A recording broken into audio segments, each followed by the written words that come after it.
Has anyone experienced Zoom lag when you break like the 50 people mark if everyone has their videos on? I don't know. I think I remember that happening a few times during, what's it called? It's slipping my mind. Michigan Music. Oh, MMC this year earlier. Yeah, I think that happened to me a few times at that conference, but yeah. How was the online conference? Who attended?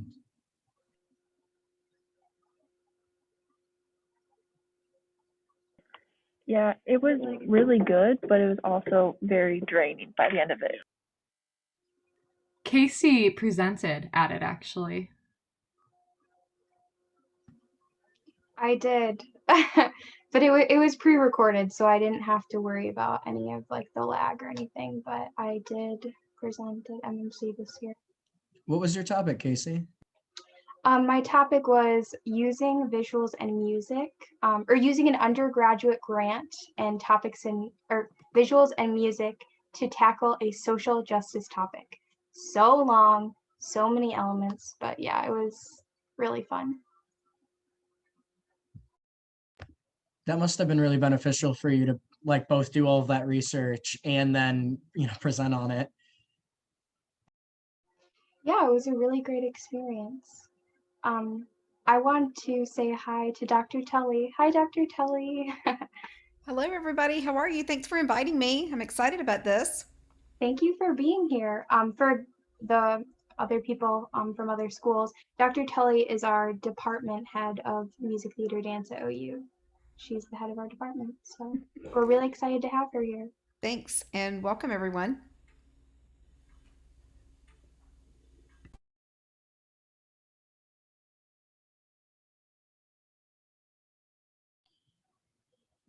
And per typical Zoom etiquette, we'll give people another minute or two to sign on.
Gavin, you should hold your cat up higher so I can see it. So cute. Love the cats.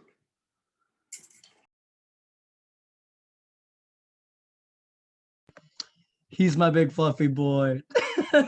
His name's Bandit. He's almost 15 and he's 15 pounds.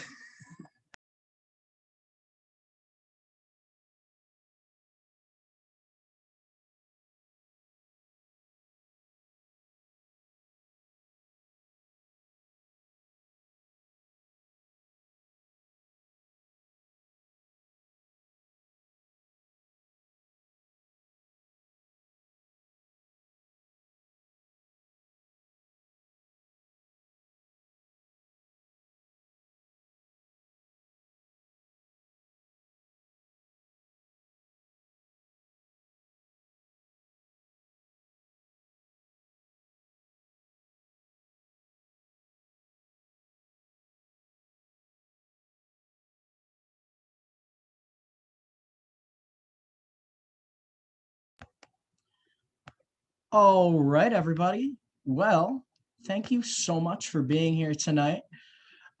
This is a really wonderful event, and I thank you for taking some time out of your evenings to come and hang out and talk about NAfME and hear from our wonderful presenter. I wanted to first quickly thank Casey Julian and Hannah Combs from Oakland, Andrew Warner and Catherine Lemon from Central, Lauren Hill and Concetta Bremer from Western, and Rebecca Sims from Eastern. And of course, we want to welcome Mr. Mickey Smith Jr. Thank you so much for being here today. And we're really looking forward to this awesome presentation and having you here. Man, thank you, Gavin, and thank everybody for being here. I love what I'm seeing, man. Y'all, sometime I hop into a room and there's some Zoom fatigue, but if y'all got the fatigue, you faking it real good because y'all look fantastic today. Everybody looks bright. You got the energy. That's so important because I truly believe that everybody has a sound, and your sound is your presence, it's your essence. And your sound, just like your instrument, whether it be your voice or whether it's an instrument such as a woodwind or a brass or percussion or anything like that, that sound has the ability to resonate with others. So I receive your sound today. I feel it in the place. Love your energy. And I'm just grateful to be here today. Thank you, Gavin, so much, man. Thank you.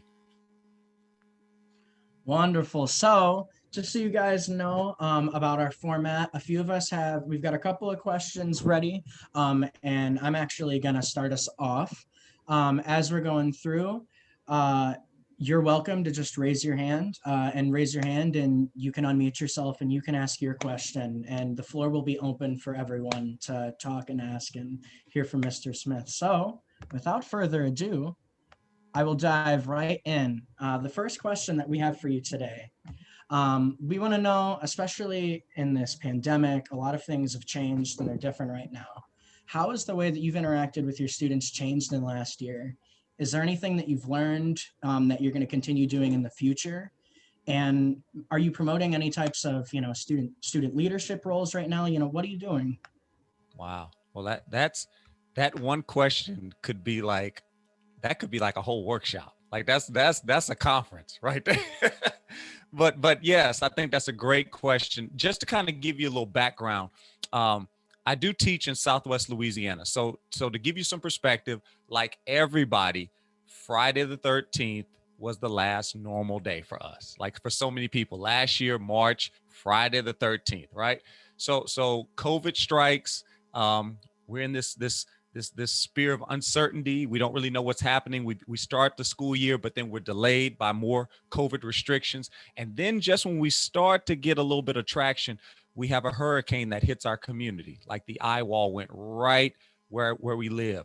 And that knocked us out. I mean, it was a very powerful hurricane, knocked out our infrastructure. We didn't even have basic things, lights, water, running water, internet, not even a thing. And then to add insult to injury, 6 weeks later, another hurricane hits the same spot. 2 hurricanes in 6 weeks. Like I've never heard of that happening. I've heard of hurricanes hitting a state, but like literally the eye wall was about 4 miles difference from where it hit, which that's nothing. That's nothing. So I'm telling you all that to say, while the rest of the world was struggling with how to start the school year, we had no hope of starting the school year because we didn't have any basic, any basic infrastructure there in place. We couldn't even start school virtually because there was no internet or electricity. So fast forward, November, we finally start getting into school. With that being said, still couldn't really do anything because damage to the school. So January is really when we started with our instruction. So what's happened is a couple of things. With all the craziness, with all the social distancing, because my school that I teach at, we're still face to face. Okay, with everything that's happened, I've discovered something amazing, that the only thing that really matters is what matters. And I don't want to be like super philosophical today. I don't want to be super deep, but I need you to understand that at the end of the day, I am reminded now more than ever that I matter more than anything else. That we can have all the trappings, we can have all the technology, we can have the facilities, and those things are great. And we want those things. We want the equipment. We want all that stuff. But those kids come into that classroom first and foremost for who we can be to them. not what we can be to them, but for who we can be to them. And I think if anything, COVID has reminded me how much they need Mr. Smith. And I hate saying that, kind of speaking in third person, but you insert your name there. And I'm saying that because when you think of incredible moments in your life, when you think of meaningful moments in your life, they're always attached to an individual when you think of school. And usually it's that sound adult. So if anything, it's taught me more that, yes, I do need to have the classroom management. We'll talk more about that. And there is a certain way and structure that I operate my class. But if I'm not my best version of myself when I step into that classroom, and if I'm not aware of who I am to them, then nothing else matters. And it's something about when everything's been taken away from you that you begin to become more aware of the thing that matters most. So I kind of answered your question that I didn't, only because I know some of that other stuff will pop up later. But if the Zoom disconnected right now, we lost everything, I would want you to know more than anything that who you are matters more than what you know and what you bring into the classroom.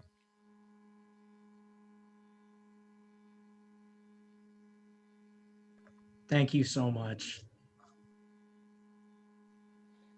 So Thank I've you, got another thank you. question. How do you manage, or how do you engage and motivate students to promote better classroom management?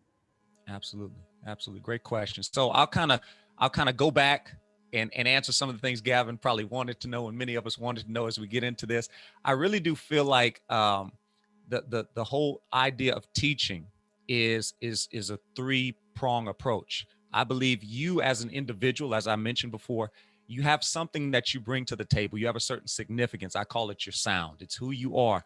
And the more you are aware of who you are and how you deliver what you deliver, that's a critical component, because if it was just about information, they could Google it, they could YouTube it. Okay. So what's going to make a kid, it's crazy how much information is on the internet that we just kind of blow off. That's why I always say knowledge is not power, applied knowledge is power. And it's usually those personal connections with an individual that inspires you, that ignites you to step up and say, well, let me do a little bit more. So again, it's discovering your sound and who you are and what you bring to the table. It's also setting the stage, which is what I want to talk about in this particular instance. And then it's also knowing your audience, which we'll get to that later. Obviously, your audience is the students you serve, because teaching is an art form. It's a performance. And I say that, and sometimes people look at me, don't think of performance in a negative connotation, like you're being fake or it's contrived. Think of it just what it is: high performance. It's a performance. When you get your instrument out, whether it's a physical instrument or whether it's an extension of you, and honestly, I think there's no separation. If you're doing the instrument at a high level, it should always be an extension of you. When you're on that stage, you're performing with excellence. And I want everybody here to understand that all the principles, all the components that served you well in your recital hour, in your master classes, in your applied lessons, in your ensembles, that same mindset has to be approached to the art form of teaching, because teaching is probably the greatest single performance you can give. Because if it's just the instrument, once the song is over, it's over. But who you are to them and how you teach them, it'll resonate. I'm the result of fantastic educators, sound adults, some of which I knew, some of which I don't know, for generations. And we are all the result of different people that have been in our lives. So when we talk about setting the stage, one of the things we do is we try to make it relevant to them. I want you to hear this. Whenever you're teaching, think of it like a business. Okay. There's a lot of things you can do. Okay. But at the end of the day, Apple, when they come out with the iPhone or whoever it is, the first thing they want to do is they want to create a product that connects with the customers. So one thing you need to do is become a student of the student. I need you to understand, what does a 12-year-old really care about? For example, in the first days of school, there's a few things I consider. I don't do any music in the first days. I answer some of their basic questions they have, like, am I in the right class? How is this teacher going to treat me? How am I going to be graded? I'm trying to think what else. What are we going to be doing this year? See, sometimes I've gone into classes and I've seen people, they front load everything. And all of a sudden they're passing out theory books and they're passing out instruments on the first day of school. And I'm thinking there's nothing wrong with that. But the first day, see, you can't put the individual before the instruction.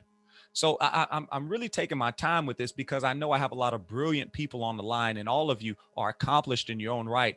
And there are many of you, and I don't say this to be contrived or anything. There are many of you that probably intellectually, musically know as much as I know. I mean, that you know, we all know the same 12 notes. Like no, few of us are bringing anything more to the table. So how do you get more out of the student? How do you motivate them? You take a moment and you actually see them. See, right now, I could, matter of fact, I'll try it. Olivia, I saw you earlier. Your name caught my attention right off the bat. First off, and if I can say this, I don't mean this in any kind of way. I think you have a beautiful smile, right? So like when I saw Olivia there, and another thing, her name stuck out to me. It struck me because my goddaughter's name is Olivia, right? So there was already a connection. There was something personal about that. Now watch this. I really haven't said a whole lot, but everything that I said is true. And I noticed, did y'all notice the moment I spoke her name, she smiled even more? Did you notice that? And there's nothing wrong with that. Why am I bringing attention to that? Because it doesn't matter how young or how old we are. We all want to know that we're loved, we're valued, and we're wanted. And if you can come into a situation and make a personal connection with somebody. Now, look, me and Olivia have never met, but watch this. If we go to Midwest in the future and she sees me, she's more inclined to come up to me and say, hey, do you remember me? I'm like, hey, and if I say, oh, you're Olivia, bam, game over. It's going to make all the difference in the world. I then could probably ask her to, help me out with anything, and she would be inclined to say yes. Why am I giving you that example? Because for so many students, when they come into class, no one has said their name. They literally, they could wake up that morning, because depending on how your household is, you may not call each other by first names all the time, especially if you're an only child in the house. You just say, hey, come here, or hey, wash those dishes, or hey, did you do your homework? It's possible to be in a home with somebody and your name is never spoken. Then they get on a bus. The bus driver might not say their name. Then they drive to school, and then they walk through the school and they check their IDs and their uniform, and they may get fussed at, but nobody really says their name. They may go through 2 or 3 classes and no one acknowledges them. So I'm telling you this because before you get busy teaching, can you take a minute and see the individual? So how do I motivate them? I develop a sense of trust. I begin to recognize who they are. I begin to acknowledge the things they're concerned about, because they didn't join band to play scales. Oh, we're going to play them. We're going to play the scales. We're going to play the arpeggios. We're going to do all that stuff. But that's not why they joined. They joined to have fun. So I'm not going to fight that. What I'm going to do at the beginning is I'm going to make it as fun as I can at the beginning, not at the expense of the experience. Okay, because enthusiasm is not the enemy of discipline, nor is discipline the enemy of enthusiasm. You can have both. So what I want to do is I want to have structure, but I want to have it in such a way that that young person knows that they're part of the experience, and that even though the subject matter is there, they also know that they matter. And from that trust, now we develop a relationship. I'm not in there trying to be buddy with them. I'm gonna be honest with you. I don't need a 12-year-old friend. That's probably illegal in some states anyway. I'm just saying that's not my job. They don't need another buddy, but they need a sound adult. And you may not think of yourself as a sound adult, but I'm gonna tell you, like I told my student teacher a few years back, and now he's the assistant director. He kept picking on me because he was like, man, I'm young. I'm like them. I said, man, I got to break it to you. You're just as old as me. And he was like, what? I said, anybody over the age of 17 is old. Okay. To a 11-year-old, there is no difference. You are just as old as anybody else. So don't go in there trying to have this pressure of trying to be the buddy of the 10-year-old. Just be the sound adult that they need. The sound adult doesn't have to be perfect. The sound adult has to be present. The sound adult has to be consistent. The sound adult has to be intentional about who they are and what they do each and every day. Don't have to be perfect. Nobody expects that. You don't have to have all the answers. You literally just have to answer the call. And when you do that, you develop a level of trust, rapport, relationship. And from the relationship, then comes the influence, because we're influenced by those we trust. And from the influence comes the instruction. But you can't put the instruction before the individual. Again, it's not about being buddy. It's about being dependable. And I'm going to be honest with you.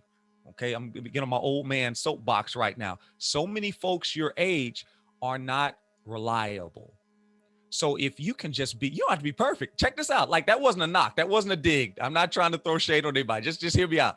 You don't even have to be perfect. If you're just dependable, if you're just reliable to them, if they can depend on you to be truthful and honest, and if you don't know what something is, be honest and say, hey guys, I don't know what that is today, but you know what?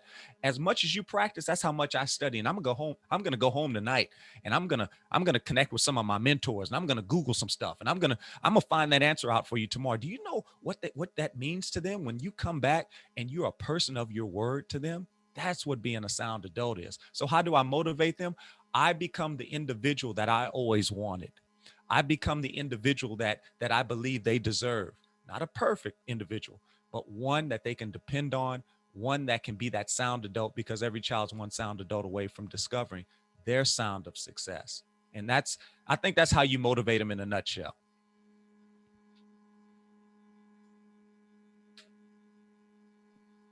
Hi. I had a question about how do you promote diversity inclusion to foster a community in the classroom? Oh, that's good. Hey, do me a favor. How do you pronounce your first name? Concetta. Concetta. Great question, Concetta. Look, this is what I do for that. In the first day of school, I have a program I call First Days Lasting Ways. And it's like turnkey start of school for band directors, orchestra, choir. It doesn't matter what you teach, because the first components are so critical, and many of them are universal too. So in this presentation, I guess you can think of it like a PowerPoint. So I'm going from these different slides, and on one of the slides it says, "Will this teacher treat me? Will this teacher treat me fairly?" And in huge letters on the next slide it says, "Yes." Right? Yes, of course. Huge letters. Like I don't even know the font size. Like it's Oblivion. I don't know. It's huge. And then on the next slide it says, "Will this teacher treat us the same?" And in huger letters, it says no. And every time that slide comes up, there is so much offense in the room. You could cut the offense with a knife. People are so offended. Like the students are, they're like, you can see them looking at each other like, how can I get out of this class? This dude is crazy. He's going to be mean. And we take that moment to explain to them that number one, you never want anybody to treat everybody the same way, because none of us are all the same. So I'm not necessarily going to go out of my way to be anything. I think how do you promote inclusion and diversity? You do this. You actually see the individual. You see the individual. I think sometimes if we go overboard with stuff, sometimes it can have the adverse effect.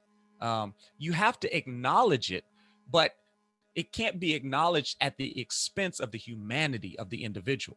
I've even had folks that have said something like this, and I may say this, and some folks may take offense to it, but that's why we have these sessions. It's just my opinion. It's been my experience. It's been my life living in the skin that I'm in and all that kind of stuff. But I've had folks that tell me, "Oh, Mickey, don't worry, I don't see color." Well, I've never asked anybody not to see color. Right? My challenge to you would be, can you see that, but not at the expense of me? Can you see my tendencies? Can you see my preferences, but not at the expense of me? I'm not telling you to ignore it. I'm telling you to, if you can, embrace it. And if you can't embrace it, can you at least acknowledge it? Don't deny it, but at the same time, don't allow it to be a deterrent or a detriment in our opportunity to work and collaborate together. So one thing that I do is I look in the room and I see what I have. I'm gonna be honest. This year, our community demographic has changed quite a bit. I would imagine, I don't have data or facts to back this up, but we had 2 tremendous storms, and as a result, we've had a lot of workers that have come in from out of town. Okay, it just so happens that it appears to me that our Hispanic population has increased dramatically on our campus. Okay, no big deal. But when I do my fine arts survey class, I survey the room. And now it's changed the way I've done things. For example, in the past, I would do a little session or a little subject, a little chapter, so to speak, on Michael Jackson, because he was such a powerful figure when you're studying dance and drama and music and visual arts. I mean, he's kind of got the whole package, and I explained to the kids, we're not here studying his personal, but we're looking at the professional and what he was able to bring to this genre called pop music. Well, you know what? With the new demographic makeup we have now, I found a gentleman, I'm probably butchering his name, Tony Secor. He's a Latin music band leader, fabulous percussionist. Well, he did a tribute album. You ought to check it out, guys. It's called Unity. Okay, Unity, and he has redone like every Michael Jackson hit, but he's done it with a Latin feel. And these are world-class artists. So now watch this. It's like listen to it again for the first time. I know that maybe didn't make sense. Now it's putting us in a position to listen to something that I've always listened to, but now it's got a different flavor, a different feel. And now we're getting fed something additional. It didn't take away from our experience. We're still doing what we've always done, but we're doing it in a way that helps my students of non-Hispanic background have an appreciation and awareness of a certain culture, their music, and of the elements that maybe are used in music we've seen before, but maybe in a different way. So I don't go out of my way. I don't wave a big flag saying, hey, we're going to study, Latin American music today. We're just studying music. We're just studying music. And if it resonates with that audience, okay, because I don't want to be so ridiculous to think that just because I'm playing music from Hispanic heritage that all Hispanic people are going to enjoy it. They may not, but I don't present it that way. I just present it almost like an all-you-can-eat buffet. Hey, here you go. You'll eat a little bit of this, a little bit of that. You may not like everything, but you'll leave full and you'll leave happy. And that's what I believe diversity is. It's providing the opportunity for folks to have an awareness, to have an open perspective, and to enjoy something maybe they wouldn't have on their own, taste tested, so to speak. That's awesome. Thank you. I really enjoyed the way that you connected maybe like some elements of the outside world into the classroom. I think that's really cool. Yeah. And going along the idea of diversity, we had a question of how do we facilitate conversations with our students about current events that could be controversial? And, like looking at expressing to our students that we're willing to talk about social injustices that, affect all of us and them in particular. Absolutely. Absolutely. Well, I have a couple of thoughts on this. Casey, I think that's a great question. And I'm not just saying that, like all y'all's questions this far have been just fantastic. I appreciate the attention that you guys have given to this, because you really put thought into this. Now, I definitely appreciate that. For me, my personal stance on anything is my role to them. You have to identify what is your role. Now, I'm gonna share with you what my sound is, okay? And my sound is not the saxophone. My sound is not necessarily the band that I conduct. My sound is my ability to engage, to educate, and to elevate every learner to excellence. And everybody's got a different sound, but that's mine. So if you see me play my sax on the stage, I'm probably still gonna be a teacher. Like if you see me singing a song, it's like you go see some stuff. It's always going to harken back to who I see myself as for them. So I'm saying that because what I'm about to say may resonate with some folks, okay? And what I'm about to say may not fit your sound. It may not fit your dynamic, but that doesn't mean that your dynamic is wrong. It just means you need to be, I think, fully aware each and every day of who you are and what you bring to the table so that you know what it is you do, all right? So in this case with me, anything I think everything's a teachable moment. I don't go out of my way necessarily to discuss things from a social element because I am also cognizant of the fact for my community where I'm from, there may be some kids that are coming to band for an escape. They may be, like my little boy, I know for a fact, sometimes he don't like going to grandma's house. Lord, I hope grandma don't watch this. Grandma, we love you. We love you. He doesn't like going to grandma's house sometimes because all grandmother does is watch the news. And she sits in front of the news and she fusses about it all day. And I thought he was exaggerating until I went over to grandmother's house and literally for 4 hours, she sat in front of the news and she fussed at it like it was, she literally talked to the news the way that I'm talking to y'all right now, just fussed at the screen. And I thought, wow, I thought my man was exaggerating. He's literally telling the truth. So I don't know what dynamic a kid is coming from, but I do know this. My students have told me that many of them band is an escape.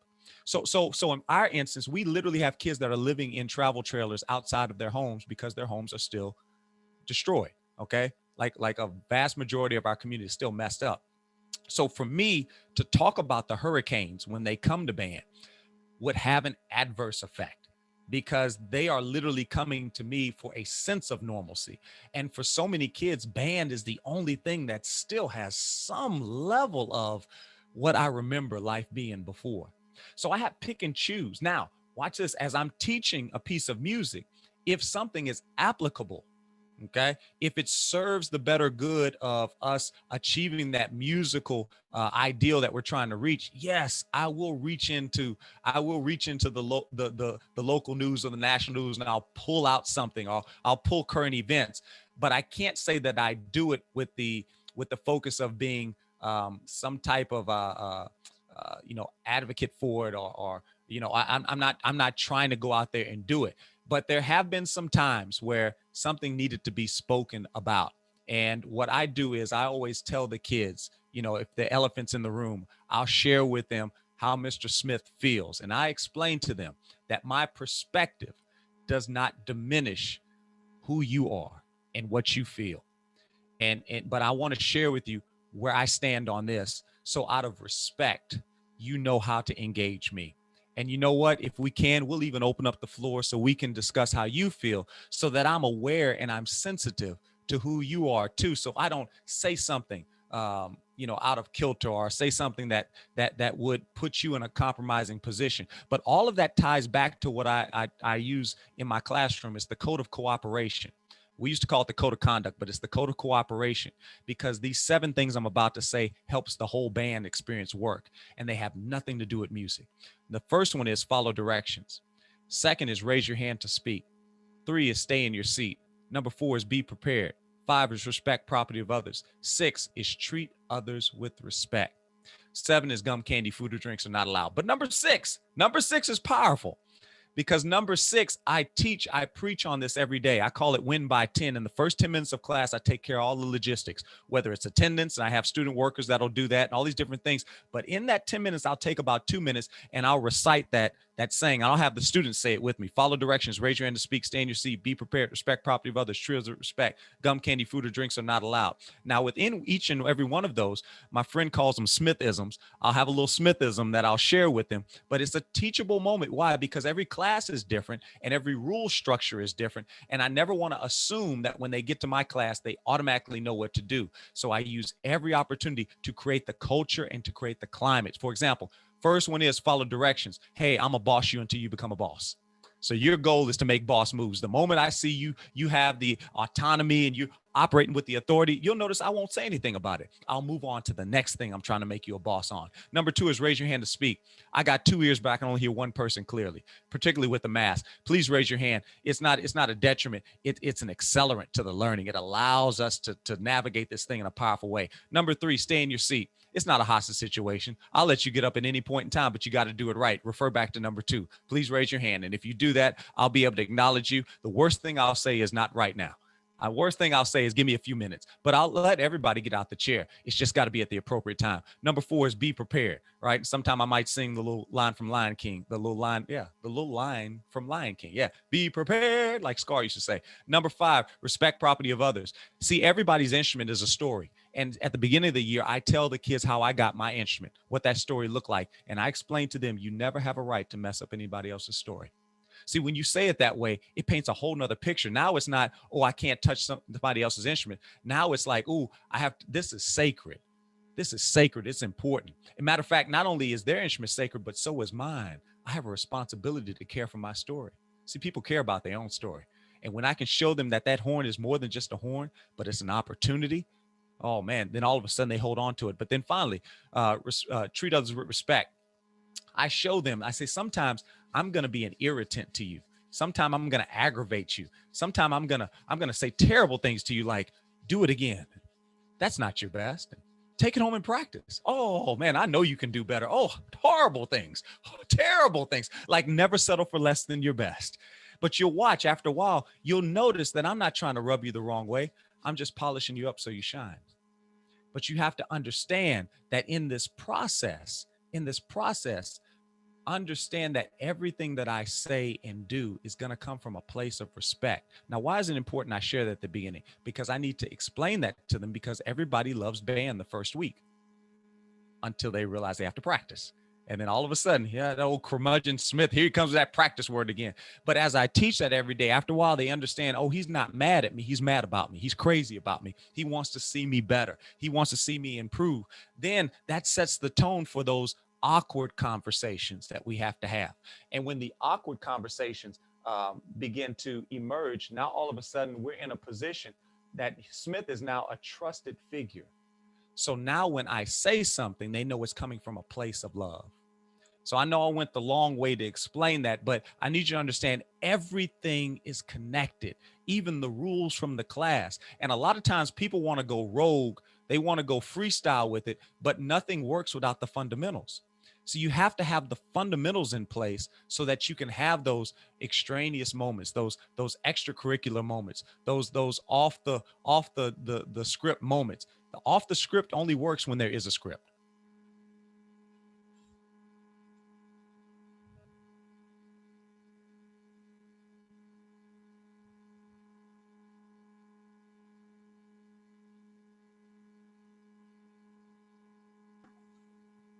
Thank you so much. That's wonderful. So those are our main questions, and we're going to go ahead and officially open the floor for anyone who wants to go ahead and unmute themselves and ask a question.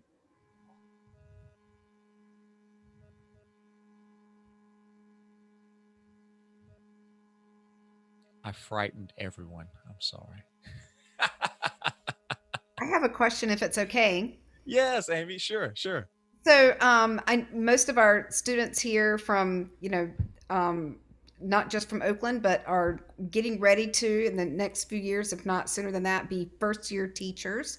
So you've been teaching when somewhere around your bio says 2005, something like that. Yeah. So these wonderful, like I'm so inspired and about thinking about how to engage with not just students but just people, right? Because that's what you're talking about, just seeing students as people. So what advice would you give first year teachers as far as, we're on the end of a pandemic, hopefully, and where students are going to continue to want to maybe escape from whatever year or year and a half they've been through? What advice would you give first year teachers?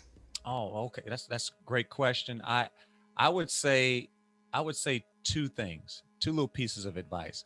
One piece of advice serves where you're at right now. And the other piece of advice, I guess, kind of serves now, but it definitely will serve you well in that first year of teaching. And the one for the here and the now is this: your career doesn't start when you get out of college. Your career starts at what you get out of college. So there's a bunch of stuff you're doing right now that seems absolutely pointless, absolutely trivial. Oh my God, why do they get so caught up on this bogus stuff? Oh my goodness. Do you know, can you believe they said it was going to be this and they changed it? And why does this degree take so many credits? And like there's so many things that just aggravates you. But I need you to understand that you're building a toolbox. And there are so many things, there's so many things that you have right now that seem absolutely useless until I got it. Until you hear this sound. This is the most frightening sound I've ever heard in my life. When they handed me those keys. Well, I take it back. That was the second most frightening sound I ever heard in my life, or moment. The other most frightening moment in my life was when my wife and I had our first child, okay? And they wheeled my wife out and the baby out to the front where my car was parked, and they left us. It was crazy. I was like, these people are going to leave us with a child? Like, there's no background check. Like we didn't have to do a questionnaire. They just gave us a human being. I'm like, I don't even think I could buy a car and somebody just gave me a human being. Like I was blown away. That was scary. But this was right there with it. They handed me those keys and they said, "You're a teacher." And I'm like, I don't even know what to do. So I'm telling you that because when that moment happens, if you have a deep well, a deep reservoir of experiences from this thing called college, you're going to be able to reach back in there and draw some things out that are going to be so useful. And one of the greatest resources you're going to have is what's on this screen. All the answers are in this room. Think about it. 1, 2, 3, 4, 5. What we got right at 20 at least, just on this screen, just on this screen. So what if each and every one of you had an answer for every week that you taught? You got 20 answers in the room, at least conservatively. Some of y'all got like 20 answers by yourself, right? Right. So if you keep your community and your network, because I'm telling you, you think you're going to do it on your own. You're not. You're not. I know you're fantastic. I know you're first chair. I know you're fabulous. I get it. I get it. But nobody has all the answers. But together, watch this. Life's better when we band together. I'm sorry, choir. If I had a clever thing, I'd say, I'm sorry, orchestra. But life is better when we band together, meaning we're more powerful together. So if you understand that your career doesn't start when you get out of college, but it starts with what you get out of college and who you're connected to in college, then you got that in a powerful way. Now, the thing that will serve you in your first year of teaching is this.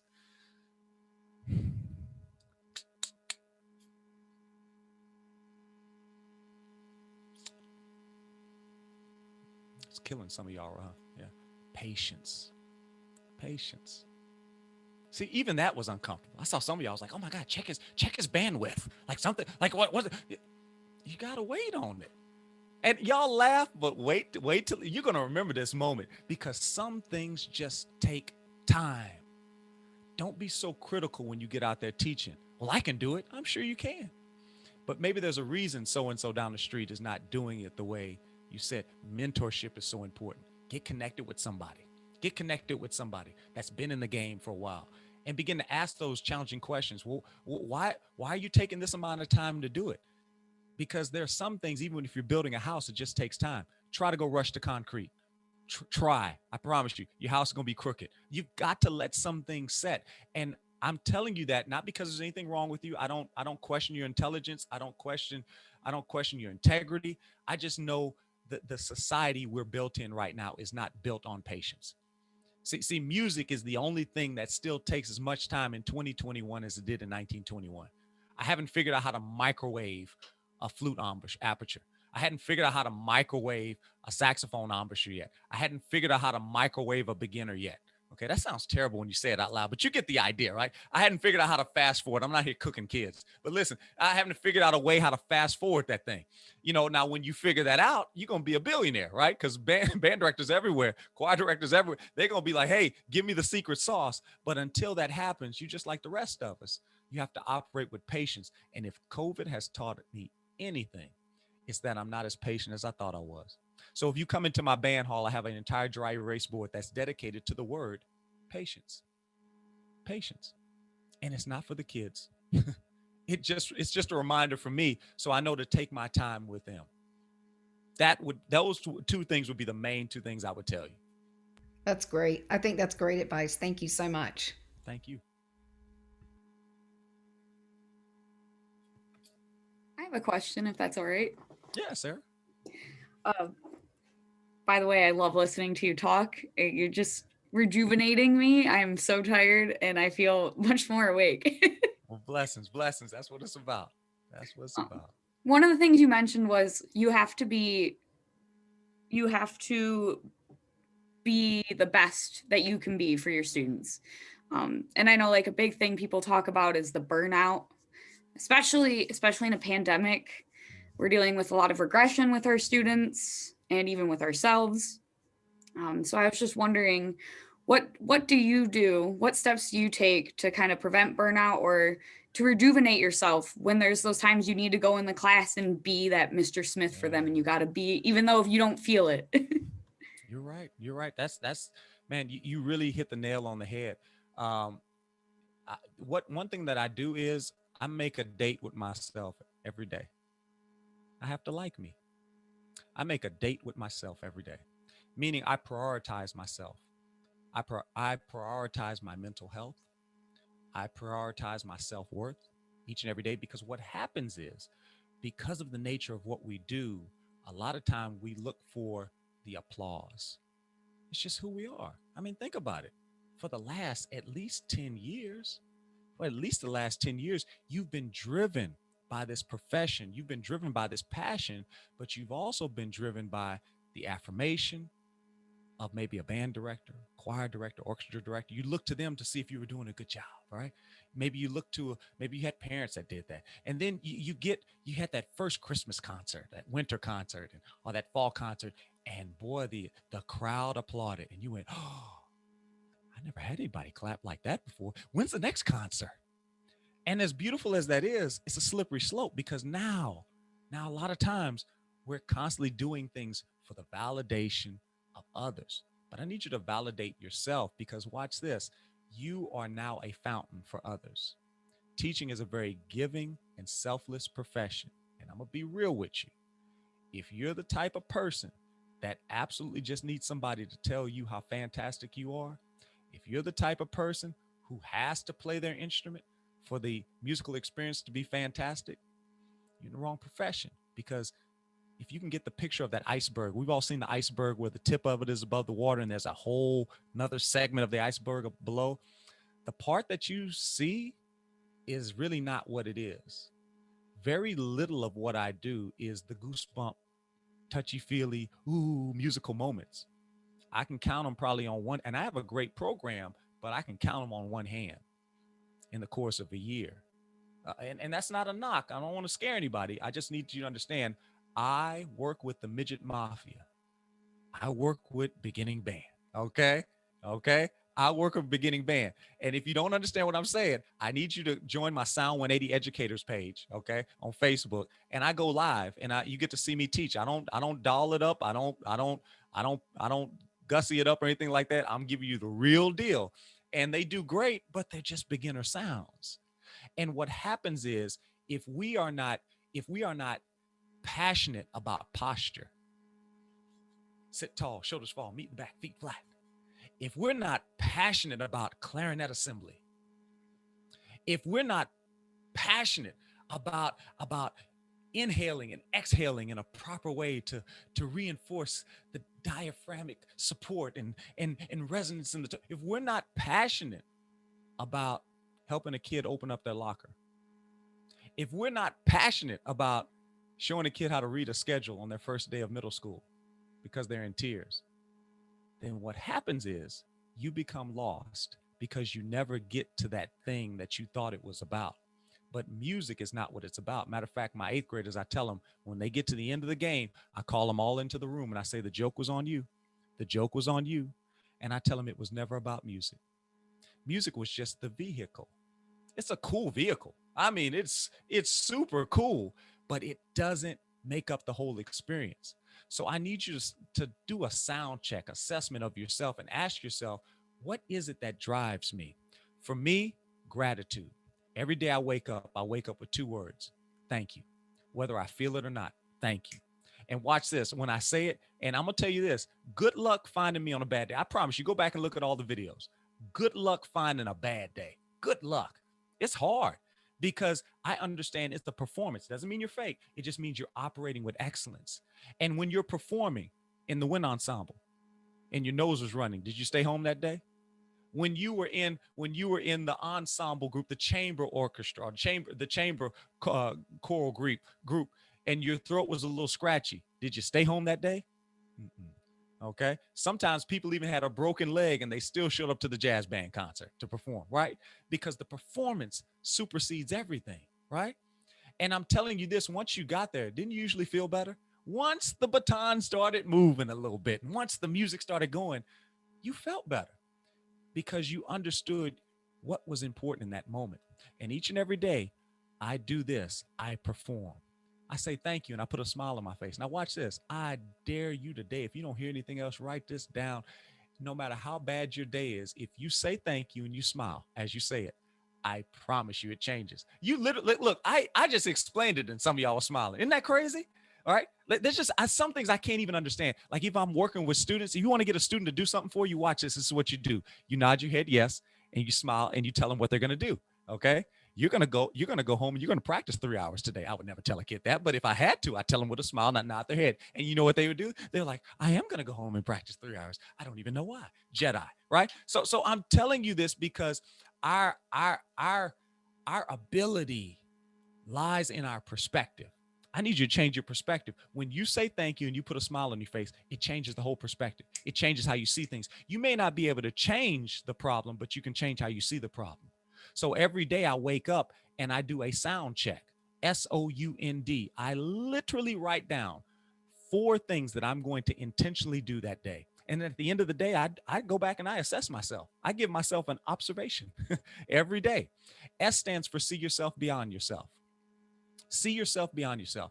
I write down what I'm going to do to see beyond myself. So I'm not selfish. So I'm selfless. Okay. And I may have to work on that because I'm be honest with you. Left to my own device, I'm selfish. Left to my own device, I'm self-preserving. But that's not what great teaching is. Great teaching understands that you may be in the midst of a hurricane. You may be on the other side of this door. There's some rebuilding that you guys won't see. But I'm battling with insurance adjusters. I'm trying to work with contractors. But when I step into that room, I need to see that child that comes in with 2 backpacks. See, they got one backpack you can see, but they got one that's invisible. But to teach them, you got to unpack both. But if you're so consumed in yourself, then you can't see yourself beyond yourself to see what it is you were placed to do in that moment. So every day I write down, maybe see yourself beyond yourself just means, hey, I'm going to operate today with a smile on my face. Maybe it means I'm going to greet them at the door as they come in. I'm going to make a point to see what they're doing positive. And for every critique, I'm going to give 2 compliments. I don't know what see yourself beyond yourself means for you, but whatever it needs to be a muscle flex. It needs to be something that you wouldn't have ordinarily done. Why? So that you can grow and develop in your sound, in your persona. After see yourself beyond yourself, the next one is operate in optimism and excellence. We've kind of talked about this. Operating in optimism and excellence. It doesn't mean fake it till you make it. Yeah, it could, but that's survival mode. Okay. You might want to think survive, fake it till you make it. Do you want to stay in a survive state? Now, your first year teaching will probably be survive. I'm gonna just be honest with you, right? But you don't want to stay there. So if it's not fake it till you make it, well, Mickey, are you talking about that whole faith it till you make it thing? Because that one's cool. I've heard about it, blah, blah. Okay, hey, no knock on it. I like faith it till you make it. But watch this, there's something greater. What? Greater than faith it till you make? Greater than hope? Greater than belief in something? Yes, because faith it till you make it. If fake it till you make it is survive, faith it till you make it is thrive. And that's great. Okay. Matter of fact, I would even say, let me put it like this. Faith it till you make it is strive. It's strive. You're striving towards something because there's a hope. There's a belief. There's something you're striving for. Maybe you have a mentor. Maybe you have an ideal that you're shooting for. So you're not just making it blindly from day to day. You're not faking it till you make it. You're faithing it till you make it. But watch this. There's something greater, and I just thought of it. It's face it till you make it. Because when you understand your sound and you understand who you are and you understand it's not about having all the answers, but it's answering the call. When you understand that the burden is not on you to be everything to everyone, but to be the best version of yourself, maybe a little bit better than you were yesterday, then you understand you're in thrive mode, that you're in a place of perpetual growth. We call it the growth mindset. Keep on growing, keep on going. And when you understand that, even as a Grammy winner today, that means nothing. That was so last year. It was cool, but that's not a destination. That was like a really cool pit stop. Like that was we riding the scenic route. Oh, that's like the world's biggest ball of yarn. Like it was really cool to see. We stopped, we took a picture, we had a moment, but I got someplace I need to grow. Notice I didn't say go.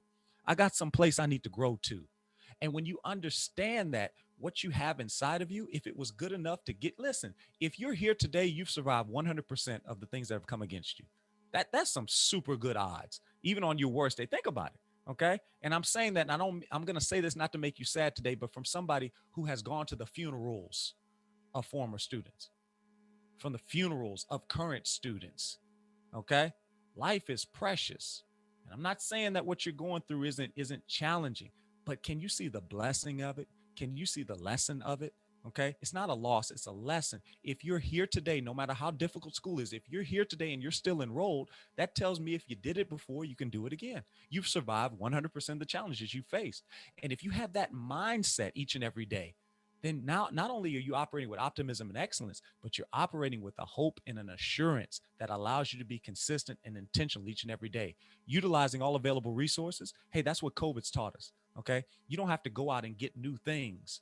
You can just maximize what you have in the moment. How many of us have learned things that in this season that we're going to continue doing? You know, even the technology that I've used and creating videos for my students and, they like that sometime more than me. So I'm like, hey, bet that's cool. I don't take personal offense to that. We're just gonna create the YouTube channel. Like I'm like all that stuff y'all zoning out on me on, I'm just gonna put on the YouTube channel. And for whatever reason, y'all think I'm cooler on the screen. Hey, I'm not gonna get mad about it. I'm just gonna use what I got, right? And then when we talk about utilizing all available resources, the next one is nourishing relationships. So when I'm doing this each and every day, I'm gonna write out how am I gonna utilize my available resources. I just gave you one example. What can you do even as a college student today to maximize what you have? How can you be a good steward of the moment? That's what utilizing all available resources are. That's what people are looking for, because watch this.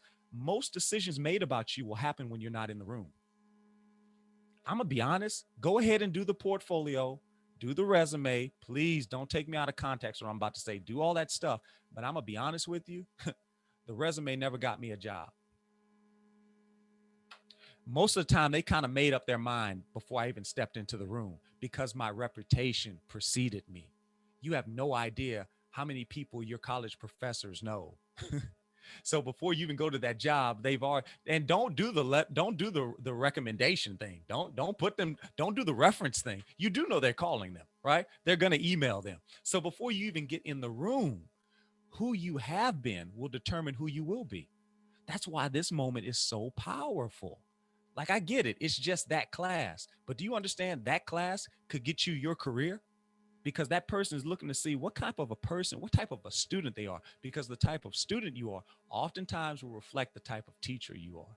Not saying you got to be perfect. Not saying you got to be 4.0. I wasn't. Matter of fact, my GPA actually made me probably a better teacher because I understand what it means not to be the best. Sometimes you 4.0, you can't understand the average folks like me, right? Like, but if you that person that struggled a little bit, now you're like, little Billy, come here. I know exactly. Well, how do you know? Well, because I struggle with the same thing. Wow, you struggle too? Yeah. So understand that everything matters. And like I said before, decisions that are made about you will happen when you're not in the room. That's why life is so important, because it's about relationship. Life moves at the speed of relationships. So N stands for nourish relationships. We're better together when we band together. It's not about you. It's not about me. It's all about we. So together, if we can start working together, if we can start, listen, don't wait till you get in the classroom. Can y'all start pouring into one another? Can y'all start encouraging one another? Because if you make a habit of that, then when you get in the classroom, you're not going to be a weird caricature of yourself. You're just going to be embodying who you've already been. Well, that's just not who I am, Mr. Smith. Okay. Somebody said, well, I'm not a people person. You better become one, because you're going to be in front of people teaching. I don't know what to tell you. I'm a recovering introvert, believe it or not. Left to my own device, I would not say a single word. My mom still laughs when people pay me to come in and speak now. She thinks that's the funniest thing, because as a kid, I wouldn't say anything. She's like, this is amazing. She's like, you got to be kidding me. She didn't believe me. She didn't believe me until I started showing her the checks. She was like, they are really paying you to talk. I said, yeah. Well, what do you say? Because we never heard you talk. I said, well, I've been working on this. I'm an introvert, but I understand that the performance demands something. That the performance demands that I get over my fear and I share my gift. It's not that I'm being fake. What do you have? Understand that what you have to give is greater than any fear that you have. I need you to start flexing that muscle, start encouraging one another, nourishing those relationships. Those are the 4 things I write down what I'm going to do every day. And maybe nourishing relationships is what we did today. Matter of fact, if I can be honest with you, that's what I put down for nourishing relationships. I said, I'm going to speak to a group of college students today that I've never met before. And I'm be honest, I was a little nervous about it. I was a little nervous because I don't know y'all. This is our first time, but I understand that I have to get over these fears to be everything that I need to be. So I hope that me being transparent with you encourages you to know that we all got something. But the good news is we all got something, right? You may have something you're struggling with, but you also have something that's powerful in you, and they deserve your something. They deserve it. So when you do that, now you've positioned yourself D, and I don't write down what I'm going to do for this one. It's just a mandate. D stands for don't stop. Keep on going. So if I do those 4 things, Sarah, I'm in a position now where I cannot burn out. Now I know I went the long route with that, but did that make sense? Each and every day, I have to do my sound check, just like a performance. We always do the sound check. So I do my personal sound check. Now it doesn't take nearly as long as it did for me to explain it. I literally can do it probably in 2 or 3 minutes. I just jot it down because it's a personal thing. It's between me and me. Unless in this case I share it like I did with y'all. But usually I don't tell folks what my sound check for the day is, because that's mine. And then I dedicate the day to something greater than myself, today I dedicated the day to a particular thing. Now I'm operating, watch this, with purpose. And purpose connected with passion is a powerful thing. That allows you to persevere. Matter of fact, the road between potential and promise is perseverance. I call it Perseverance Alley. But the thing that's going to get you there, the fuel, is the purpose. Okay. And the passion is what ignites it. That's the ignition. And some people spend their whole life looking for passion and purpose, but I hate to tell you, it's already inside of you. You just have to do something to be aware of it and be intentional about it and be consistent about it. And if you do that, then you become the type of teacher that your students want. And then you have the type of students that you've always dreamed, and one feeds the other. And then watch this. You never work a day in your life. I hadn't worked in years.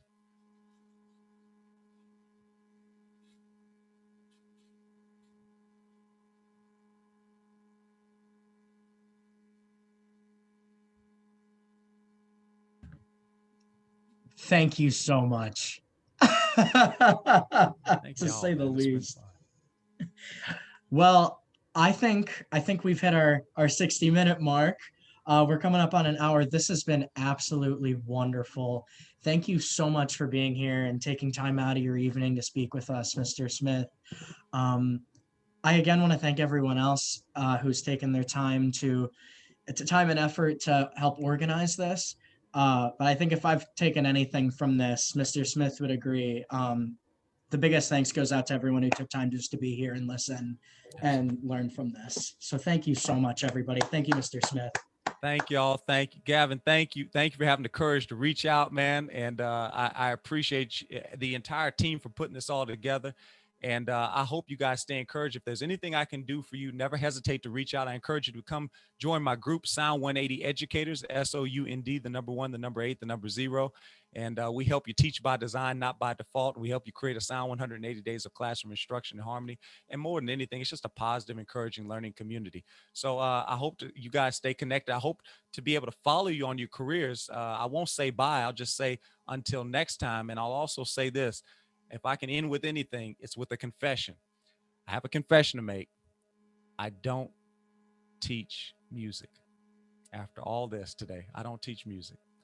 I teach children.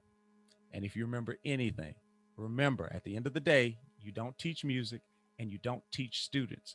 You're teaching someone's child. And always think, if it were you or the future children maybe you have, or the children that you have, who would you want that individual to be in front of yourself as a child, or in front of those children that you have in the future? You want the best. You'd want the best. And that's exactly what you are. So thank you for sharing your best today. And I hope you found some value in this. And as I said before, guys, continue not bye, but until next time. And until then, continue to make your classroom sound, make your teaching epic. And I promise you guys, your legacy will be significant. Until next time, I'll see y'all on Sound 180.